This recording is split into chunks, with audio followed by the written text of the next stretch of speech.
ꯍꯧꯖꯤꯛ ꯑꯩꯈꯣꯏꯅ ꯇꯧꯔꯤꯕ ꯊꯕꯛꯁꯤ ꯀꯩꯅꯣ ꯍꯥꯏꯕ ꯃꯇꯝꯗ ꯐꯦꯕꯣꯅꯥꯆꯤ ꯔꯤꯇ꯭ꯔꯦꯁꯃꯦꯟ ꯅꯦꯕ ꯐꯦꯕꯣꯅꯥꯆꯤ ꯔꯤꯇ꯭ꯔꯦꯁꯃꯦꯟ ꯍꯥꯏꯁꯦ ꯀꯔꯤꯒꯤꯅꯣ ꯍꯥꯏꯕ ꯃꯇꯝꯗ ꯑꯩꯈꯣꯏꯅ ꯉꯁꯤ ꯁꯤꯖꯤꯟꯅꯒꯗꯧꯔꯤꯕ ꯗ꯭ꯔꯣꯌꯤꯡ ꯑꯁꯤ ꯀꯔꯤꯅꯣ ꯍꯥꯏꯕ ꯃꯇꯝꯗ ꯐꯦꯕꯣꯅꯥꯆꯤ ꯔꯤꯇ꯭ꯔꯦꯁꯃꯦꯟꯒꯤ ꯗ꯭ꯔꯣꯌꯤꯡꯗꯨꯅꯦꯕ ꯑꯩꯈꯣꯏꯅ ꯉꯁꯤ ꯁꯤꯖꯤꯟꯅꯗꯣꯏꯁꯦ ꯑꯁꯤ ꯀꯃꯥꯏꯅ ꯇꯧꯒꯗꯒꯦ ꯍꯥꯏꯕ ꯃꯇꯝꯗ ꯍꯌꯦꯡ ꯑꯩꯈꯣꯏꯅ ꯄ꯭ꯔꯥꯏꯁ ꯑꯃꯒꯤ ꯃꯨꯚꯃꯦꯟ ꯍꯥꯏꯇꯥꯔꯦ ꯄ꯭ꯔꯥꯏꯁ ꯑꯃꯒꯤ ꯃꯨꯚꯃꯦꯟ ꯍꯥꯏꯕꯗꯤ ꯐꯦꯕꯣꯅꯥꯆꯤ ꯅꯠꯇ꯭ꯔꯒ ꯐꯦꯕꯣꯅꯥꯀꯤ ꯍꯥꯏꯕ ꯄꯣꯠꯁꯤꯒꯤ ꯑꯩꯈꯣꯏꯅ ꯇꯧꯗꯣꯏꯁꯦ ꯄ꯭ꯔꯥꯏꯁꯀꯤ ꯃꯨꯚꯃꯦꯟ ꯄ꯭ꯔꯥꯏꯁꯁꯦ ꯁꯞꯄꯣꯔꯠ ꯑꯃꯗꯤ ꯔꯦꯖꯤꯁꯇꯦꯟꯁ ꯑꯅꯤꯁꯤꯗ ꯂꯩꯕ ꯃꯇꯝꯗ ꯍꯌꯦꯡ ꯄ꯭ꯔꯥꯏꯁꯁꯤꯅ ꯁꯨꯝ ꯀꯥꯒꯀꯥꯟꯗ ꯁꯨꯝ ꯀꯩꯗꯧꯒꯦ ꯍꯥꯏꯕ ꯃꯇꯝꯗ ꯔꯤꯇ꯭ꯔꯦꯁꯃꯦꯟꯒꯤ ꯖꯒꯥ ꯑꯃ ꯌꯥꯎꯔꯛꯄ ꯃꯇꯝꯗ ꯁꯤꯒꯤ ꯔꯤꯇ꯭ꯔꯦꯁꯃꯦꯟ ꯍꯥꯏꯕ ꯄꯣꯏꯟꯠꯁꯤꯒꯤ ꯖꯒꯥ ꯑꯃ ꯌꯥꯎꯔꯛꯄ ꯃꯇꯝꯗ ꯃꯥ ꯀꯗꯥꯏ ꯐꯥꯎꯕ ꯍꯟꯒꯗꯒꯦ ꯍꯥꯏꯕꯗꯨꯒꯤ मागी प्रेडिक्शन प्रोबेबिलिटी ओइबे याब जगह अदुगी कैलकुलेशन दो पुथोकनाबने अदुइदी कैदौनी हैमंता फिबोनाची रिट्रेसमेंट जे करीनो हैबदा जे अतै केम नते माना तौदुबा थबक से हजिक प्राइस से कैदौनी प्राइस से समाइन चले अमु हले को हले अमु समाइन चटकिनी अमु हलकनी समाइन अमु चटकिनी अमु समाइन कुमकनी समाइन चटकिनी समाइन अमु हलकनी समाइन अमु नैरे लेनी समाइन अमु कानी प्राइस सिगी सत्पे मोंगी समाइन ओइदोने अदुगदी अखोइना हयेंग कंपनी अमगी प्राइस अमजी मागी सपोर्ट से लौरमे लौर कांदा रिट्रेसमेंट स्वाइद लैरे लौसे प्राइस सिगी हनबम अदु तारगदी माना हयेंग कागी मतमदा रिट्रेसमेंट की एरिया सिदगी पल्लगा कैदौगे हैमदा अखोइना कयाम हलकदगे हैबा पोतने फिबोनाची जिन तौदुजे फेबोनाची सिना तौदुइबा पोसी करिनो हैबा तमदा इखोइना हयेंग रिट्रेसमेंट की एरिया दुदा पल्लुरगा कयाम हलकदगे हलकपसिदा कैदौए अखोइना हेंग परसेंटेज अमा खाइदोकने मोदे ओइ परसेंटेज से कैदौगे हैबा तमदा हेंग सिगी जगादि 23% तंग तौरा हलकदरा नत्रगना कदाइबुक चलुगदगे 50% यौगदरा नत्रगना कदाइबुक 61.8 चलुगदरा हैबा पोसे 61% सपोज 61.8 हैरो और 61.8 से और 62 हैरो 62% जो चलो काना हेंग पोसे हलकदरा और हलोइदरा हैबदुकी मागी प्रोबेबिलिटी दो पुथोपै वाने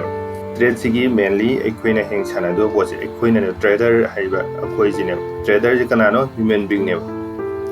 मोइगी केदोइ माइंड की केदौनी साइकोलॉजी लोइलेने साइकोलॉजी लोइलेबने मी जे कैदौगे है मतंदा साइकोलॉजी लोइलेबने मी जे ग्रेड अमदी फियर लेने ग्रेड अमदी फियर हाइजिना करिनो है मतंदा हेंग अखोइना सिगी जगह सिदा सपोज कंपनी एम चटके गाव कंपनी एम की प्राइस मूवमेंट चला कांदा हेंग अखोइना कैदौगे है मतंदा फियर लेबा कांगुना कैदौने ऐसी जगह जी योनथोरा यौरादी मार्केट से योनबे यारे हैबा पोट यावने करम मीने योनदना सिगी मखोंजिदा स्वाइजिदा नत्रे स्वाइजिदा यावगिबा मयामदना सिगी जगह जी यौरादी कैदौगे हैबा तबे योनथोखें खलकने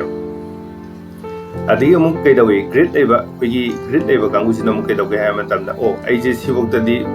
सपोज आइसिदादी प्रॉफिट थोउरोबने प्रॉफिट थोला तादि अइना कैगुम हाइ मीदन स्वाइदा यावबो मी ओरमा एक्सवाइज तुना स्वाइदा मयाम यावमे खलोन यारिबा कांगुदुना कैदौगे हम हलाकांदा मोइगे लैनाबगे थिरकने ग्रेड लेबा कांगुजिना फियर लेबा कांगुना स्वाइदा तोखदोने स्वाइदा तोक्लाखदोने आइगिदि यारे तोक्लाखदोने अदो तो ग्रेड लेबा कांगुना यावकाना प्राइस सिदगी हेना चटखिने कैलकुलेशन पादोने मार्केट सिदा इखोइना तौदे फाइट तौदे बाय अमगा सेलर अमगी टीमने फाइट तौदे अनि सिदगी तने तौना दुजा अते यमते यारोय अंगamba मीदुना सेलर नंगमे मथक्ता पुगदबद मखादा पुथरानी बायर नंगमे मखादा पुथगे तौद मथक्ता पुगनी सुमाइन तौदना बायर अमदि सेलर गे अनि की फाइट ओइदोने अदुइ तादि ngसाइ अखोइना फेयर लेबा कांगुदुगा हिट लेबा कांगुदुगा कैदौगे है मतमदना साइगी फिबोनाची सिगी मतुंग इनदि मोइ सिंजे कैदौगे है मतम रिट्रेसमेंट कदाइ बु ओइगदगे है मोइ सिं गाइने याइको फेयर लेबा कांगुना पनबमदगे हंदोरानी ग्रेड लेबा कांगुना रिट्रेसमेंट कदाइ बु तौगा मोहन मार्केट सिदि याउसिराना हैबा कांग पोत थोकदोने अदुगी दमते इखोने येंगनाबै नतने साइगी इखोने फिबोनाची रिट्रेसमेंट सिजने Hojik tawdisina kedawge hamta market sida equity price ki movement kamaina oyakba yage di yengse. Number 1 mana tawbe aduji kedawge hamta price sina heng karma mongda chatlen loje. Price si kare kara kanda kedawge hamta da heng price si kitang halamaga smaina kagi be. Samna hade example magi range kadai do be yage hamta da 23 point kya da 23.6 smaina hangi bama. Natragana kedawge hamta price is main salure kana kedawge hamta heng magi leiba sangdo mana kadai bo hangi be ya 38% jida mo hadle lawraje or natragana price kamain tawge hamta sigi posi salure kana na price gi mai halago 50% karu sigi 50% chang jida hangi bama yai ko or atopam na kamain tawge hamta price car salary 50% magi 50% ji heng kumthara kana karai tawge ha matamda heng 62 suppose 62% gi changi da 100 halakpa yabam haiba condition sing ji ne me noina kaman noina khini yam toina thengna du si samaina kitang haluba ma or magi percentage se kya bu 38% bu haluba ma amana 23 to 24 katang haluba ma man 38 haluba ma amana 50% haluba ma amana 50% ni khan da 62% go haluba ma Kayo price na 23.6 katang halubo itaragadi kedawge hamta sima phumji da ikone aggressive buyer oi lena laudone yai ko adagi amu kedawge na human brain gi psychology the golden ratio ai tare sibu hek yoro migi hek magi mind lai bai tare golden ratio adi common buyer or seller or kanguna udi 62% jo haladi masi fajaba retracement loire na lawne ba matam aduna kedawge hamta 60% sibu ngairaga hek masigi jaga ji bu hek yoraba yokta di aggressive buyer sang kane aina predict toy kananga si anisidi yamna kedawge hamta 38 ka 50 ka sidi kedawge hamna common oina yamna ekhoina kari hata si calculation hanbe yai or hanbe or hanbe ro have che sidi yam kana ikoina predict tobada ngamba poti oidre adu probability thigi hai ta gari kedai da thigi hai tunda kana guma Febonnaci season bibo ore ta 62 natraga 23.6 have sigi area da thine ba heng Febonnaci da ikoina bibo tunda ratio khra percentage ka thengna ma tunda kaya thengna ni have 61.8 ka 61.8 thengna ni 50% thengna ni 38.2 thengna ni 23.6 thengna ni sigi ko 61.8% haiba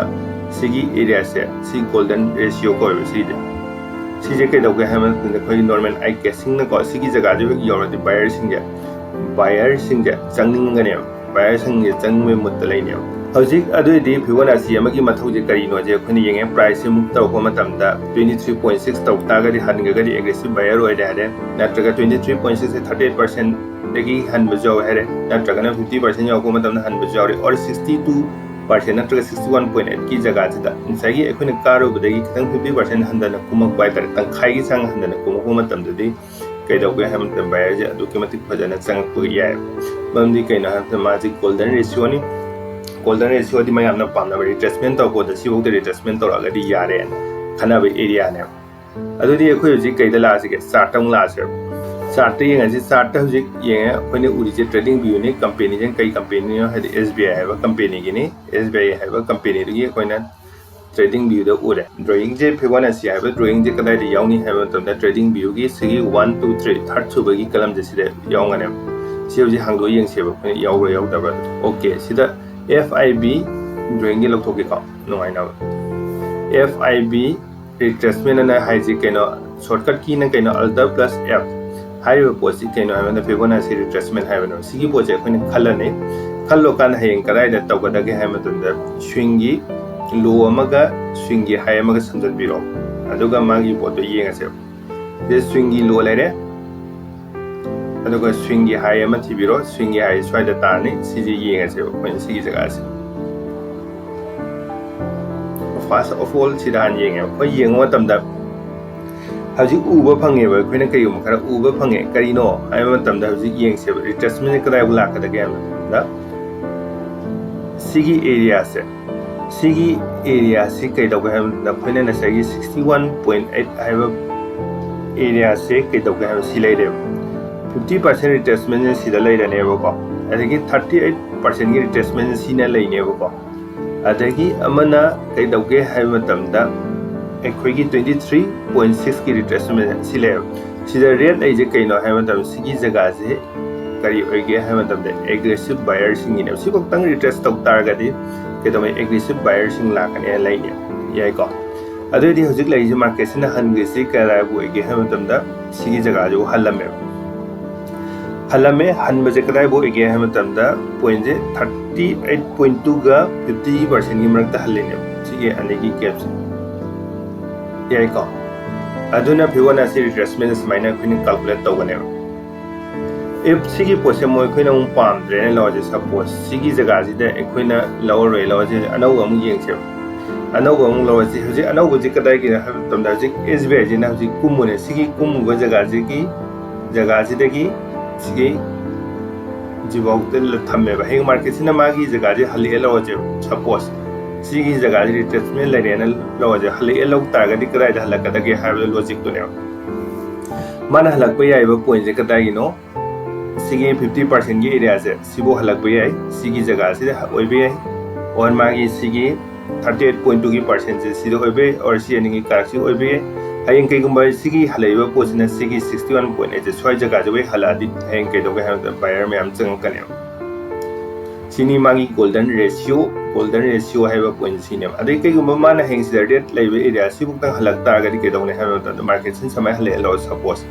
halak targa di heng sigi pose samaina karga thuna chatkine maram de sigi area je red oi je kaino haiman tam de sigi position je aggressive buyer yang wange haine aggressive buyer yang wange yai ko adumain tau thana ke doge haiman tam koina Fibonacci natra Fibonacci retracement je samain toroga koina season ane heng retrace price to car kan swing high degi natra sigi swing low je degi natra sigi swing high si degi akhona mark am tawre mark taw matam swing high je ko matam da retrace taw ko matam da kada bu retrace taw kada ge ha bije samai taw akhona probability je thi ne sini akhona Fibonacci ma je kamaina season na kada ge ha bije taw da di magi demerit point na kari no ha bido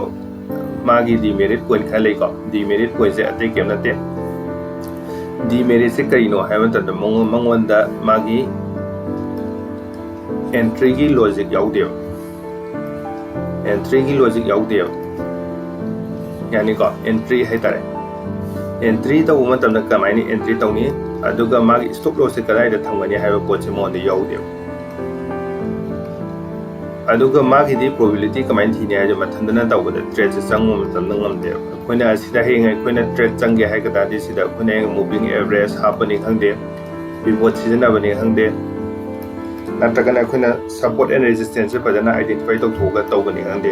main tawtraga di yaro aduga mongondagi mangi nuai tabamna magi logic yaudi entry comment tawni exit kan kando ini stop loss kadai da oini have tawngam de magi just ke dawga and the price move tawro kana retrace mai la kadra kiam la kadagi have the probability da adu buthongna matam sina ba katane aduna masi trader sing ne na pam ne sina ba ti oide kaigino have tam da maram main point hoje pai ina pan gi ba entry amadi exit ki magi stop loss kadai da tawni entry na kadai tawra di ya gani have bodu khang just magi retracement ni probability da do identify taw ta gi ne sumai taw da na khoi na Fibonacci gi pose season agane yani ko ke ma khoi na sida confuse level le ga di adum hang bi ya gani ko ado ke gamba doubt clear hoye ga di yare doubt clear lai ga di adum hang bi ro any question adum hang bi ro any reply bi na adum hang chak